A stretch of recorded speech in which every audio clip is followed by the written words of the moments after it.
Jose TV Production.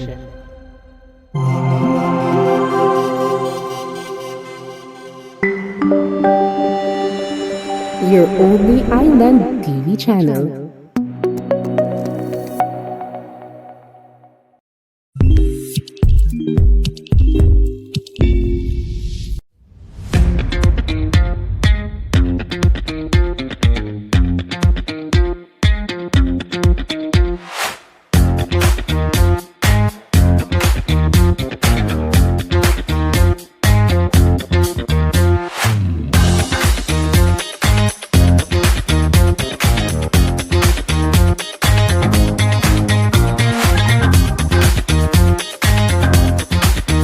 Wave Beats Music.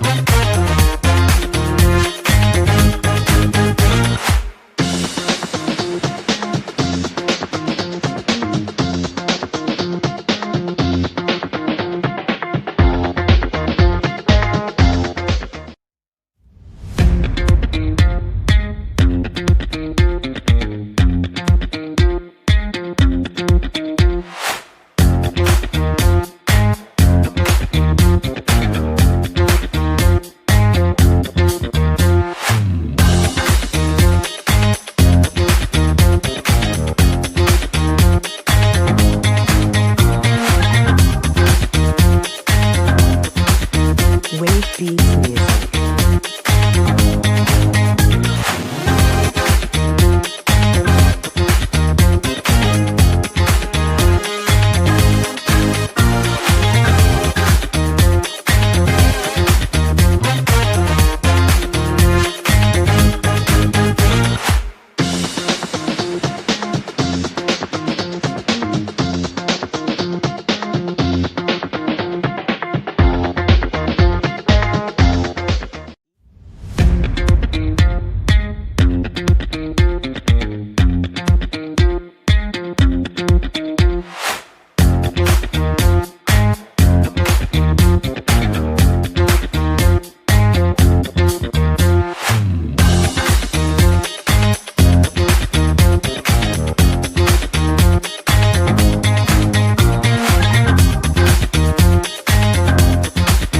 Wave Beats Music.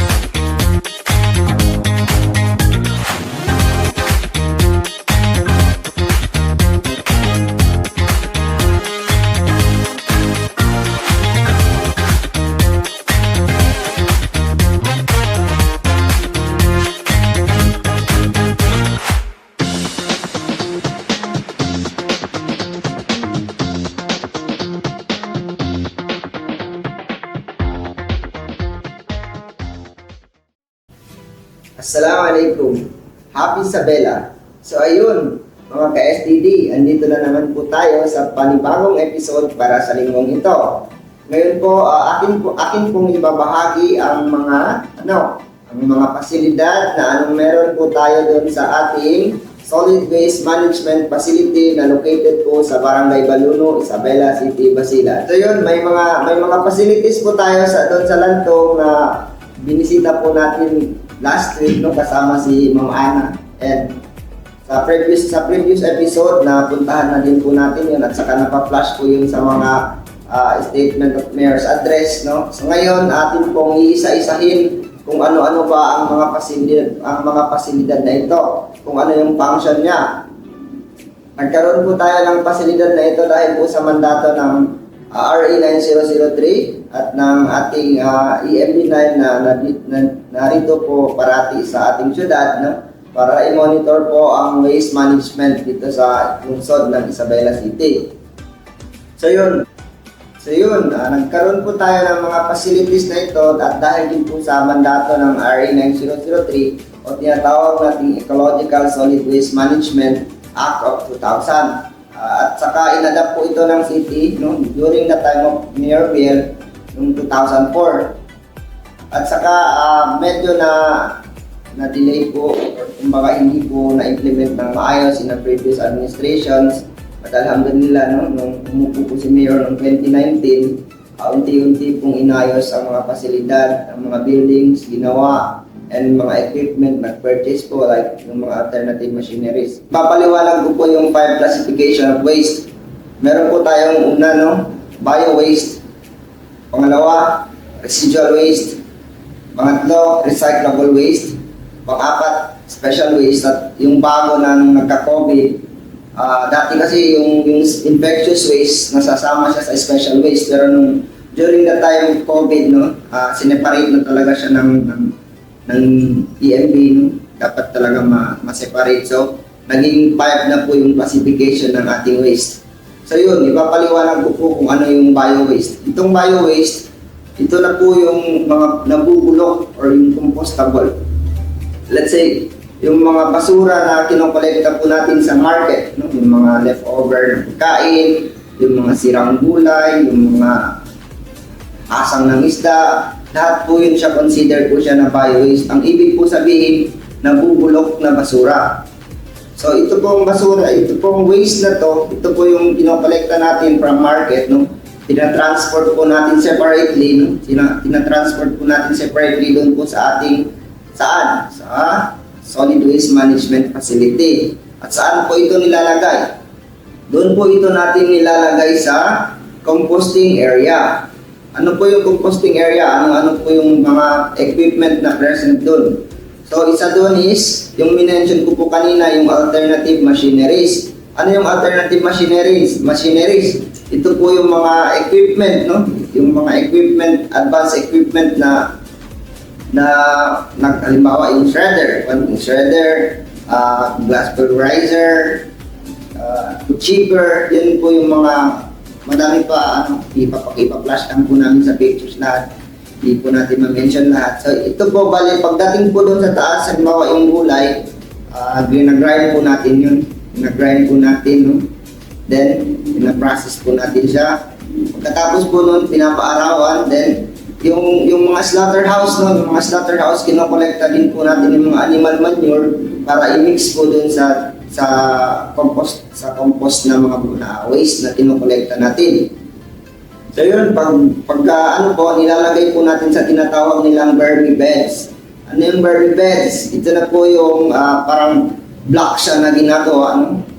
Minimix po natin doon lahat and nilalagyan po natin ng tinatawag nilang ANC or African Nightcrawler. Ito po yung isang uri ng bulati, yung mga hybrid na bulati na minimix doon para mapadali po yung processing or pagkakabulok ng basura.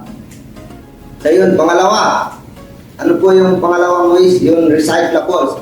Kung nakikita po natin sa ating mga barangay, no, si City at saka si DNR, nire-require po, saka sa RA 9003, required po sa Section 37, lahat po ng barangay dapat merong operational material recovery facility. Ang ibig po sabihin ng material recovery facility, lahat po ng recyclables na nagagamit po natin sa ating mga sa ating bahay, sa mga schools, lahat po.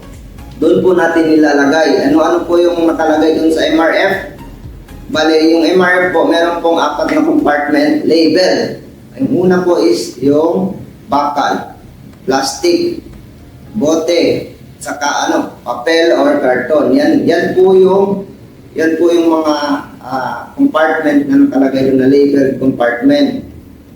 So, itong MRF, no? Meron sa barangay, meron din po dun sa ating pasilidad dito doon po sa Lantong or dun sa ating Solid Waste Management Facility. Meron po tayong MRF. Meron po tayong dalawang MRF na malaki doon. Ang tawag po natin doon is Central MRF. Ang isang MRF po natin is donated po yun by EMB9 mga 2018 po yung previous administration pa during the time of Mayor Atchoy, pero nagamit lang po siya ng maayos nung time po ni Mayor Dada. Saka meron po tayong MRF na pinocure or pinagawa ni City.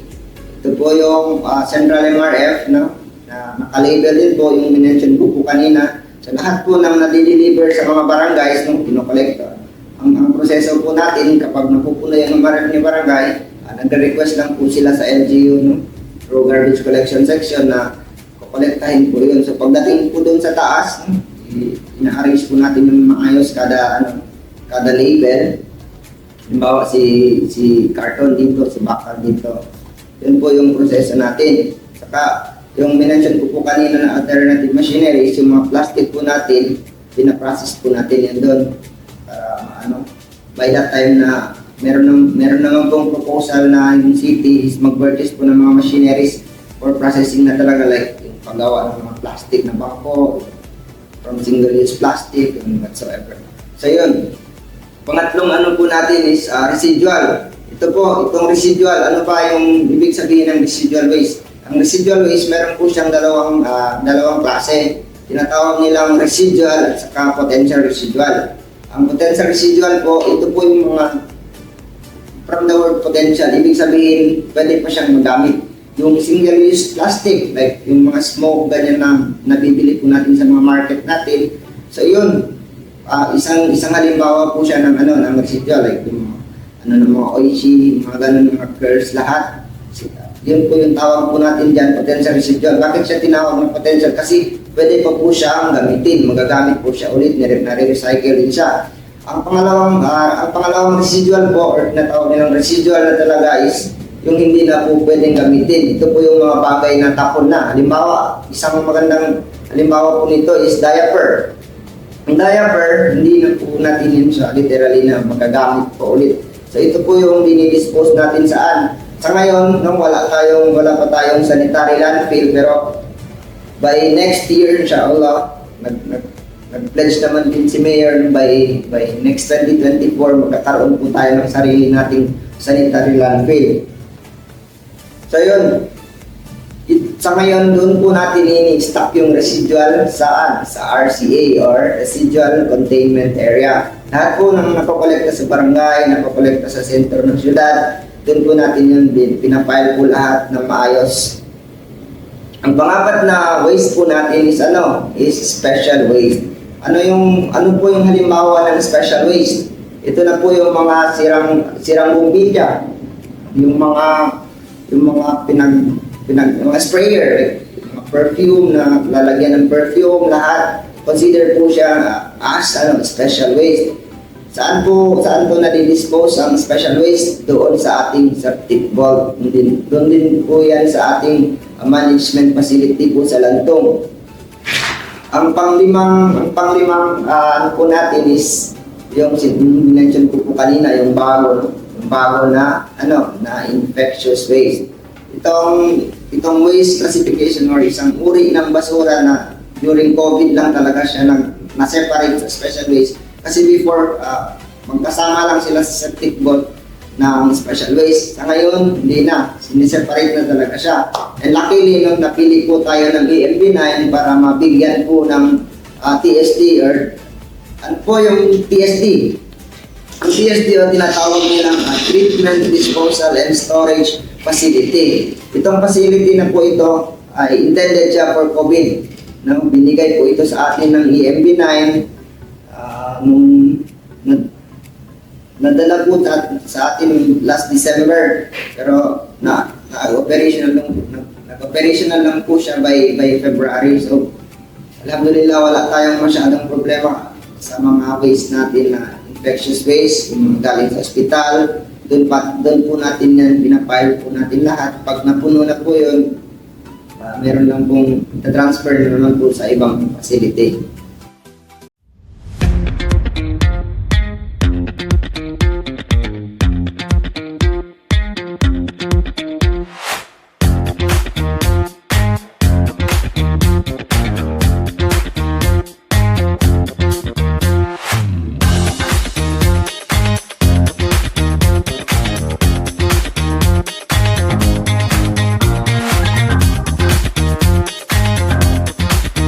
Wave Beats Music.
Wavy Music.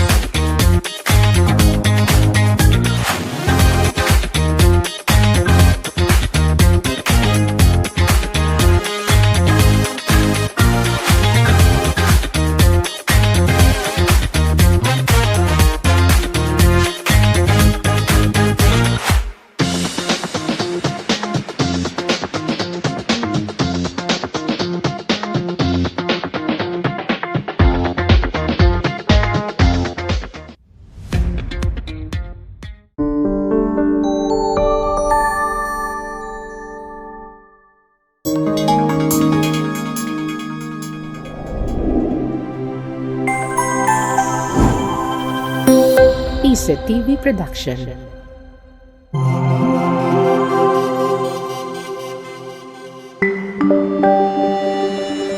Your only island TV channel.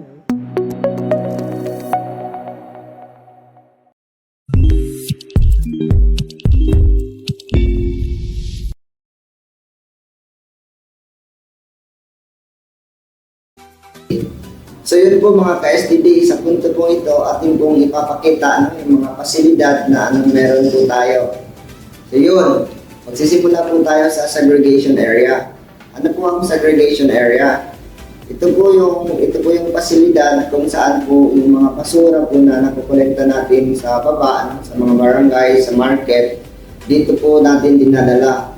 Dito po na nalagay po lahat. Saka yung hindi po nasa-segregate at source, dito po natin sinasegregate lahat. Dito po natin hinihiwalay yung plastic, dito po natin hinihiwalay yung residual, dito po natin hinihiwalay yung special waste, dito po natin hinihiwalay yung mga galon, yung mga bakal, lahat po dito po natin inaano. So yun, after po dito, pagkakuha ng truck, then napunta po dito sa segregation area, then sinegregate, tinatransfer na po natin sa iba't ibang facilities.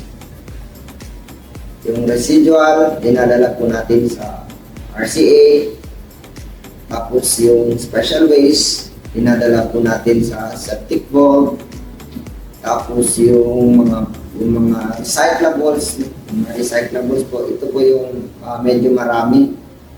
Dinadala po natin sa ating Central MRF, Central Material Recovery Facility. So yun mga ka-STD, yung Material Recovery Facility na meron po tayo dito, dito po natin ilalagay yung mga segregated na waste na nakakolekta po natin. Halimbawa, si bakal, meron pong sariling compartment. Si plastic bottle, meron din po sariling compartment. Si papel, meron sariling compartment. At saka si karton. Lahat po ito, hinihiwalay po natin. Mahalagang maghiwalay po yung mga basura. Kasi kapag hindi po siya nahiwalay ng maayos, kakaroon po tayo ng problema. Pagdating po sa pagbebenta natin. Actually, yung mention natin kanina na yung basura, pwede po siyang pagkakitaan. Ibig sabihin, may pera po sa basura. So kapag nasegregate po ito ng maayos, pagdating po ng junk shop na saan po tayo nagkatayda, kukunin na lang po nila. Kukunin na lang nila si bakal, kukunin na lang nila si yero. Hindi po magpapos ng maraming oras para isa-isahin pa, segregate yung basura.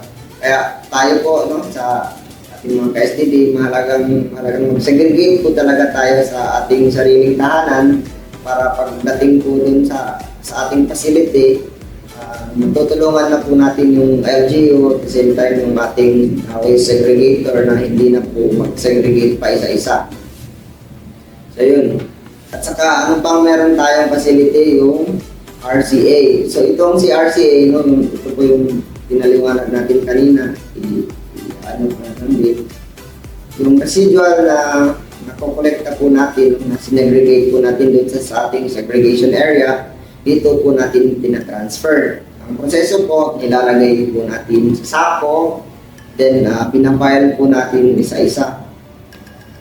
By the time na mapuno po yung RCA natin, kung wala pa rin po tayong SLF or sanitary landfill, magdadagdag na naman po tayo ng sarili ng ibang building, kagastos na naman po si LGU. ibang building para doon po natin ilagay na naman yung residual kasi as mandated by RA 9003 yung Ecological Solid Waste Management, bawal na po talaga yung bilibing ng basura, no? Na especially yung residual, bawal na po talaga yung ilibing without complying the necessary requirement. Dapat talaga yung klase po ng paglibing yung mention natin na SLF, ito po, kumbaga ito yung pinag-isipan, magkaroon po ng competition para gawin itong facility na to. So yung SLF po yung solution sa ating basura. And one thing din po, meron din pong gustong i-purchase city, no? Kasi si initiative po talaga ito ni Mayor, yung tinatawag nilang isang uri din siya ng alternative machinery, pero siya medyo kalakihan, yung tinatawag nilang share. Jadi medyo na tayo dito, hanap na po tayo ng supplier and waiting na lang po tayo ng pera, budget po ng pondo para dito kasi medyo may kamahalan po yung machine. Pero sabi nga ni Mayor for the good of Isabela City, no? Para sa ikakalinis ng Isabela, bibili po tayo dito, mag-purchase po tayo ng machine na to other than SLF. So yun, balik tayo dun sa segregation, no? Medyo nalayo tayo sa discussion. Balik tayo sa segregation. Yung special waste, no? Ilalagay natin sa septic vault. Yung infectious waste, bali yung infectious waste po, ang proseso po natin, pinakolekta po natin from hospitals, diretso na po sa TSD. Kasi ito po yung uri ng basura na kailangan less yung contact po ng tao. Kasi infectious siya. At saka, ang po natin, mga tauhan po natin sa garbage collection, kapag pinakolekta po ito, magamit po talaga ng medical PPEs. Ano po yung medical PPEs? Yun po yung mga coat na and goggles and mask. Lahat po. Kasi bawal po mamonekta sila kapag wala po mga wala yung mga PPEs na to. Kailangan po nila ito sa kanilang protection.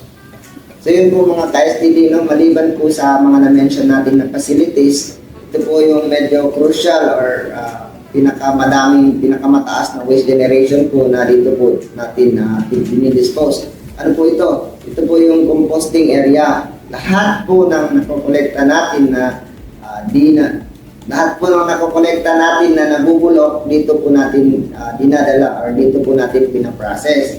Ano-ano po yung meron dito sa ating composting facility? Meron po tayong alternative machineries. Meron po tayong 6 na klase ng mga machineries.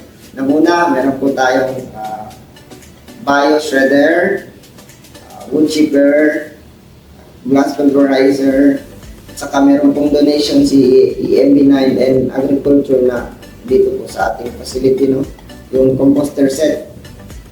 Ano po yung composter set?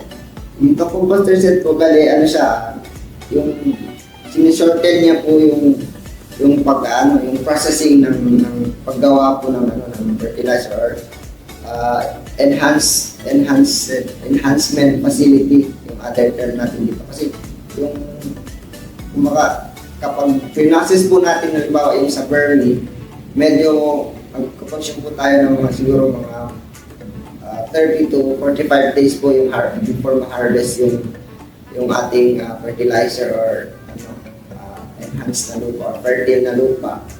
Pero pag ginamit po natin yung composter set, it would only take 24 hours. Ibig sabihin, kapag nakaikot yung composter set natin or naka-on siya, tapos nilagyan natin ng mga lupa and yung mga nabubulok takes na pinasis po natin sa ating alternative machinery sa mga shredder natin. Bale, nag-take lang po siya ng 24 hours and yun na po. Pag nilabas po natin doon, ready na po yung yung fertilizer or yung lupa na fertile. Medyo mabilis po yung proseso. So, pag full operational po yung dalawang composter set natin, mas tataas po yung production natin ng ating fertilizer. And pwede po itong pagkakitaan sa atin po. Ang proseso po kasi namin sa solid waste, no? Sa GSO, bale, pag yung finished product po, tina-turn over po natin yung iba sa agriculture, and pag meron pong nag-request ng mga schools like yung mga program nila na gulayan sa paaralan, nag-distribute po tayo sa kanila for free, and mga military base po like yung mga brigade, pag nagre-request po sila, nagbibigay po tayo ng libre. Pero other than that, no, may mga farmers tayo na bumibili ng ating finished product na fertilizer. So hopefully magamit natin ng maayos yung mga facilities, yung ating mga machineries para mas lalong tataas po yung ating production. At saka ang mahalaga kasi sa composting area is yung mga bagay na tapon is pwede mo siyang gamitin or pwede mo siyang i-reuse. Kasi yung halimbawa yung mga sirang gulay, kapag hindi siya na-manage ng maayos, parang magiging peste siya sa buhay mo. Parang ganun, kasi pabaho siya. Pero kapag naayos na-process mo siya ng maayos or na-treat siya ng maayos, pwede mo siyang pagkakitaan, pwede mo siyang gamitin sa iyong halaman. Siyempre may mga nanay tayo na mahilig magtanim-tanim ganyan. Maganda po talaga, magandang practice po yung pagka-compost. So yun, yung ka-STD, other than alternative machineries na na-mention natin, meron pa po tayong pang-5 at pang-6 na machines. So yung pang-5 machines po natin, tinatawag natin sa paper shredder. Ito na yung mga karton na i-dispose po natin, nakuha natin doon sa segregation area. Ito po yung nagpa-process ang machine na to. Bali, nilagay po natin, ginagrind natin, and paglabas po niya, medyo pino-pino na siya. So, inimix din po natin ito sa ating fertilizer production, paggawa po natin ng mga fertilizer. Pinangahalo po ito. And ang pang-anim po natin is plastic shredder. Yun na po yung na-mention po natin kanina, no? Yung materials na medyo malaki yung size niya, tapos magaan lang siya. Sinashred po natin ito lahat para yung pagpapile po natin sa sako, kasi sabi ko kanina, nakapile po lahat ng kung saan sila dapat ilagay. Sinashred po natin, then nilalagay po natin sa sako, then pinapile po natin sa kung saan siya dapat ilagay. So yun, yung mga machines mga machineries na meron tayo sa ating composting area, no? Doon si berry beds, doon si alternative machineries lahat. So yun mga ka-STD, ating pong napaliwanag yung mga machineries na meron po tayo sa ating composting facility. Ito po yung kaalaman na din po sa ating mga barangays, no? Sa ating mga magigiting na barangay dyan. Baka may balak po kayong mag-process ng waste po, especially yung bio-waste as to RA 9003 mandated, no? Dapat po si barangay, sa barangay level pa lang po is mag-process na po natin yung bio-waste. So yun, yung mga machineries na atin pong ipapakita, atin ipinaliwanag, baka ma-realize niyo din po soon, or magkaroon po kayo ng kaalaman, and kita po yung kahalagahan nito. Baka karoon po ng maliit na pondo si barangay, baka gusto mong mag-purchase.